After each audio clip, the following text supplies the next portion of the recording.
Good morning, crochet crafters. Today we're going to make a fun snowflake for the holiday season. I'm using a dark background so you can see how the snowflake turns out. If you want, you can use a little hairspray to make it stiff as an ornament on your tree. You can also use a cotton yarn, which is better than an acrylic for this type of application because it will be a little stiffer. So if you can find yourself a stiff yarn, that would be great. I'm using a size 5 and a 4 ply. You can use whatever size yarn and whatever size crochet hook you want, but just remember it's going to be larger or smaller depending on what you choose. So let's get started. Let's go ahead and chain 6. 1, 2, 3, 4, 5, and 6. And when you get that 6th chain made, you want to go back into that first chain you made and you want to just slip stitch. Now I'm going to take it out for a minute because I want to show you, it doesn't matter where you go into that chain, which loop, but it's got to be that first chain, and I'm going to try to work my tail back through that slip stitch. If you can do it, fine, but you can also use a craft needle to do it if you can't, because sometimes it's a little bit difficult. So, and that counts as one slip stitch there. So I kind of work that back in and I'm pulling it tight now. So you should have a little circle right here. And after you get that little circle made, you're going to go ahead and chain 4. 1, 2, 3, 4. And then in the circle, which is right here, you're going to go ahead and do 3 double crochets. And to do that, you wrap it around your hook, you pull it through, you pull it through again, and you've got 3 on your hook. You wrap it around, and you pull it through once, and you pull it through twice. And I have another piece of yarn on here from something else. And you wrap it around, you pull it through, and you pull it through once, you pull it through twice, and you wrap it around. And I'm taking that tail end piece and just kind of working, but again, you don't have to work your tail in. I don't want you to get stressed out about that little piece of yarn if it's too difficult to work in. So you should have right now 4, and we're going to do 6 sets of those 4 with 2 single crochets between each one. So I'm going to cut out whatever little tail I couldn't work back in. I'm using my little craft scissor, and it's actually a scissor for fabric or for yarn. If you use a regular scissor, it won't cut as well. So then you want to chain 2, and after you've chained 2, so we're going to pretend that that chain that we did in the beginning is a double crochet, and it's going to serve as a double crochet. So there's 4 double crochets in this process, and we're going to do 6 sets of those. So go ahead, after you've chained 2, you want to go ahead and do another set. For some reason that did not work, and you know what, it happens sometimes if I'm not holding my hook the right way. And sometimes after you've chained 2, it's hard to go back into like a double or a triple stitch. So we want to just try and keep that as tight and consecutive as you can. And I know that's sometimes hard.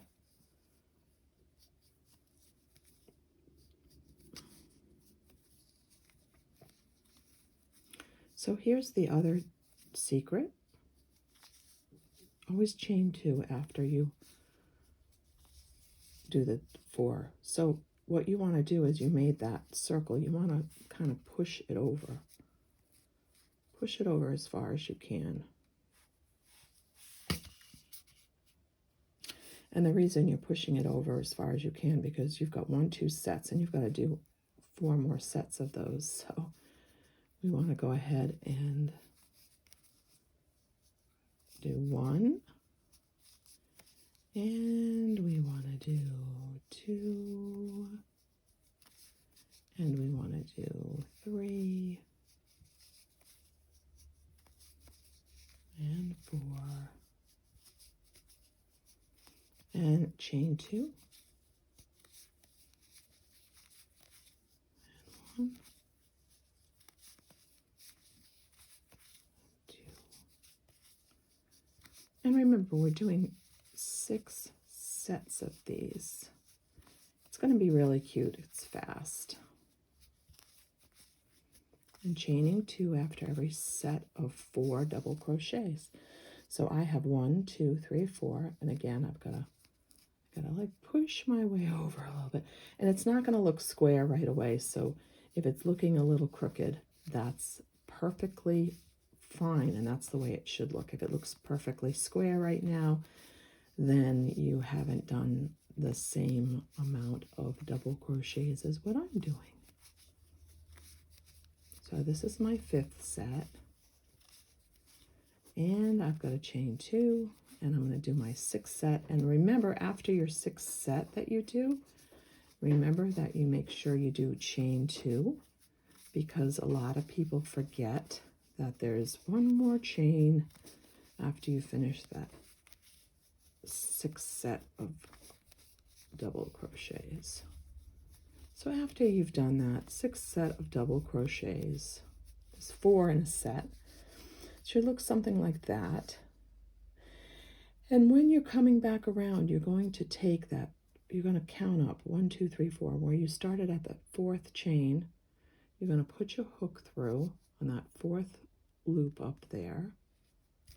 And when you put your hook through, I wanted to make sure I got the full loop. You're going to slip stitch through. Just slip stitch it. So see that chain, that 4th actually looks like a double crochet. So you need to get over where you first started chaining 2, you need to get over here, and you can't just go like this, because you can't just go into this. So the way you do it is you do what's called an invisible slip stitch over. So to do an invisible slip stitch over, you go under the loops, the first 2, and you slip stitch, and you go under the second 2 loops and you slip stitch, and you go under the 3rd set of loops and you slip stitch, and you go into that set right into that 2 that you made, and you slip stitch. So now you're there.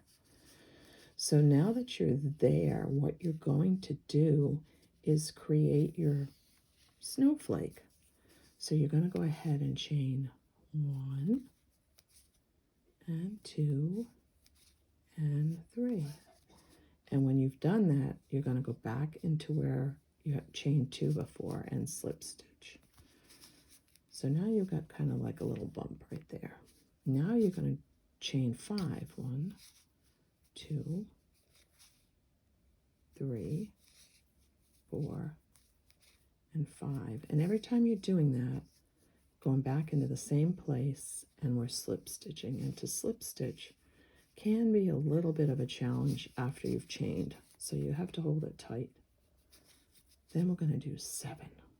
1, 2, 3, 4, 5, 6, 7. And don't worry if you can't see me doing this. I'm going to finish this with you all the way around, so we'll work on it. And you're going to go back into that 2, and then you're going to slip stitch. So right now you should have something that looks something like that. And then you're going to do what? 5. 1, 2, 3, 4, and 5, making the little corner of the snowflake. And you're going to slip stitch. And sometimes you have to pull it tight after you slip stitch, or you have a lot of loose yarn. So we're doing 3 this time. So we did 3, 5, and 7, 5, and 3 to match, and that's kind of your snowflake corner for that side, and we're going to slip stitch. Now you might say, whoops, lost my yarn there. And you know what? I don't like the way that came out. And it happens. So if you slip stitch and it doesn't work, just undo it and do it again, because I want the yarn to be tight and I want it to look good. So you might be saying to me, Lori, how do I get to that next 2? Because we're not working into the 4 doubles. We're working into the 2 chains. So the 4 doubles are going to be ignored. Not ignored totally, because we have to use them as an invisible slip stitch to get over to the side. So we're going under the 2 loops of each one of those doubles, and we're slip stitching through, which kind of makes it tight too, so that you have that nice ornamental look.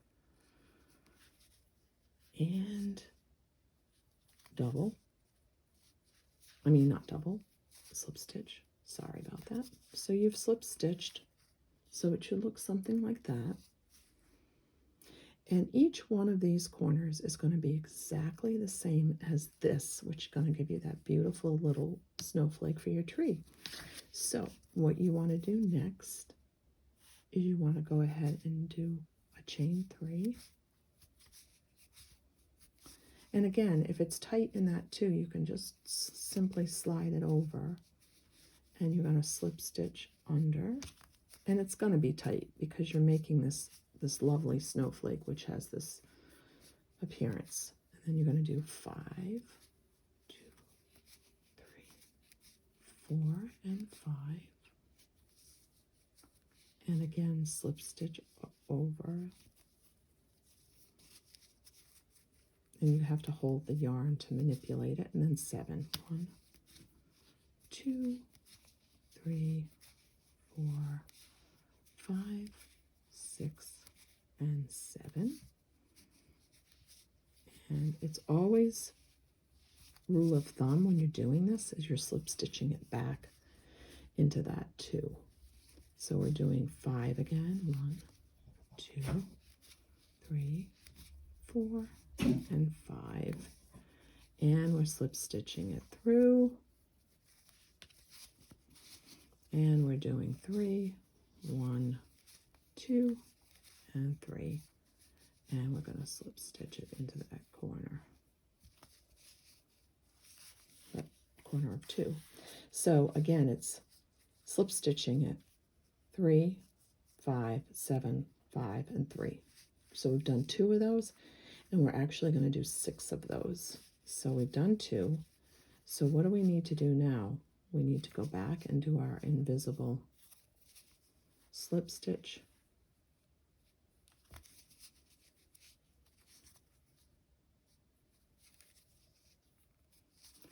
If you use a little larger hook than what I'm using, you probably, with this cotton yarn, you probably a 6 or 7.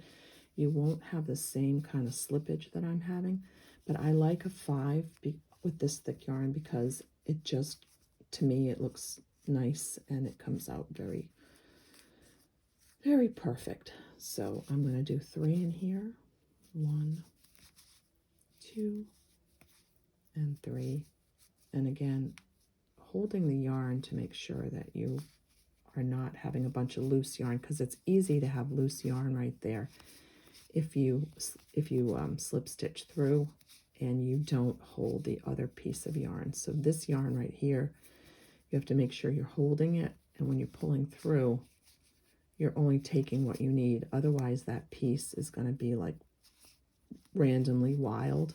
So you want to make sure you're holding that tight. 1, 2, 3, 4, 5, 6. And if you don't hold that tight, it will randomly show up as really large pieces on this snowflake. So you just don't want, and if it's too, you can always pull from the back too, if you have a piece that's too loose. 1, 2, 4, 5, And just a couple of little secrets there, and then we're going to do 3, 1, 2, and 3.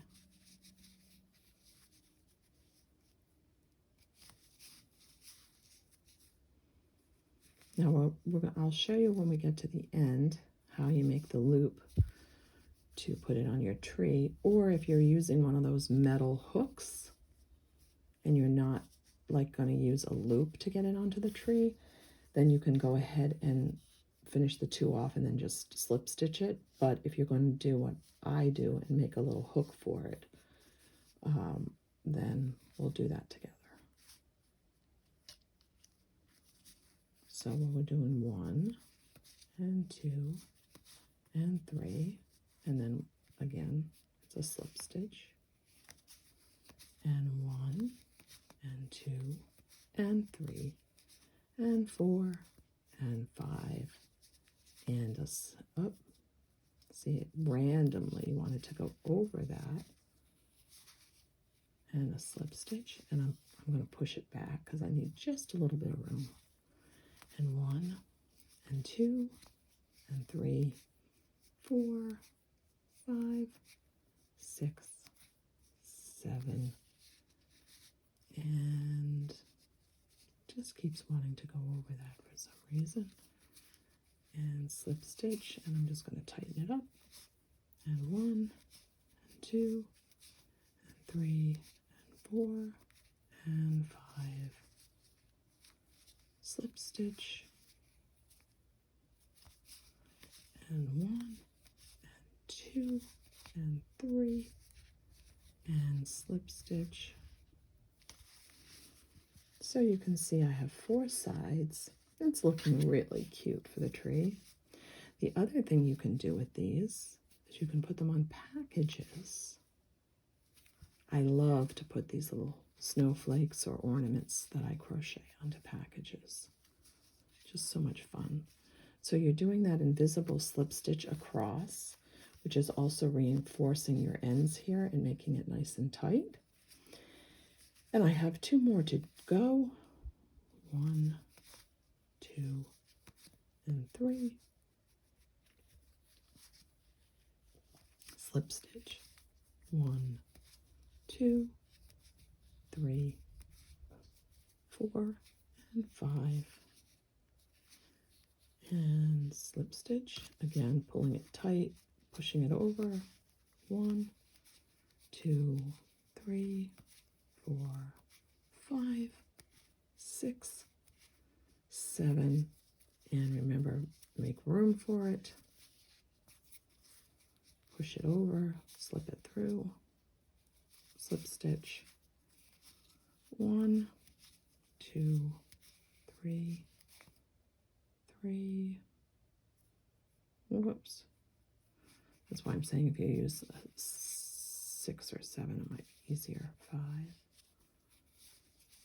It would make your snowflake a little bit bigger, but I like to have different sizes too, so I use different size crochet hook so that I can have a different size. So you have a 3, a 5, a 7, 1 more 3. If you notice, it's trying to get caught over that loop, so you just have to make sure you tighten as you go, and make sure you're not starting over here too. Make sure that you're looking at 1, 2, 3. So you have four double crochet stitches that you have to work under with those single crochets. So make sure you don't miss one as you're going through. And there comes my cat. Get down. Get down. And we have 1 more. 1, 2, and 3. My cat thinks that I crochet for him. 1, 2, 3, 4, and 5. And I don't want hair on my ornament either. 1, 2, 3, 4, 5, 6. And after I make these, I always seal them in a plastic container or baggie so that they don't get weathered or elements on them. So you may want to store them that way. 1, 2, 2, 3, 4. If you want to keep them clean, just get like a plastic, you know, bag that you can get at the grocery store, and with a Ziploc, you know. Okay, so